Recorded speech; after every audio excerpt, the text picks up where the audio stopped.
मेरे से एक पेशेंट ने पूछा, डॉक्टर साहब परहेज क्या है? मैंने कहा परहेज यही है कि कोई परहेज नहीं है, चाहे वो बहुत पहले से संस्कृति में जमा हुआ है या हमारी धारणा है या मिथ है कि परहेज करने से बीमारी ठीक होती है। कुछ कुछ जगह पर ये बात सही है दोस्तों, लेकिन बहुत सारी बीमारियां आजकल ऐसी हैं जिसमें परहेज करने से नुकसान हो सकता है और परहेज करना भी सही तरीके से परहेज करना बहुत जरूरी है। बहुत सारी बीमारियों में पहले मान के अनाज खाना बंद करना चाहिए, लेकिन आजकल ऐसा नहीं है। उदाहरण के तौर पर टाइफाइड फीवर या एल्बर्ट फीवर, जिसमें पहले अनाज को बंद कर दिया जाता था, लेकिन आजकल अनाज का बना हुआ सामान चाहे वो सॉफ्ट फॉर्म में दिया जाता है। ऐसे ही हेपेटाइटिस में सबसे पहले, हेपेटाइटिस का मतलब जॉन्डिस, सबसे पहले खाना बंद किया जाता है, गन्ने का जूस शुरू किया जाता है, तो बिल्कुल गलत। एक तक गन्ने के जूस से तो हेपेटाइटिस होता है। दोस्तों मैं ये बात इसलिए कर रहा हूँ कि परहेज से बीमारियां ठीक नहीं होती है। ये बात बिल्कुल सही है कि कुछ बीमारियों में कुछ परहेज होता है, लेकिन हमारे देश में जो धारणा है कि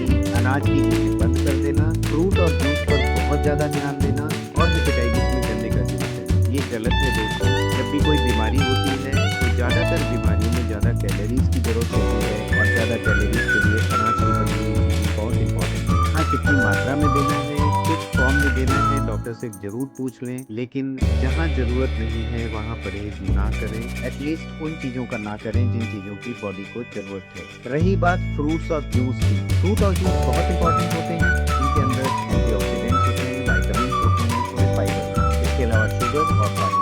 लेकिन ये कोई रामबाण नहीं होते हैं।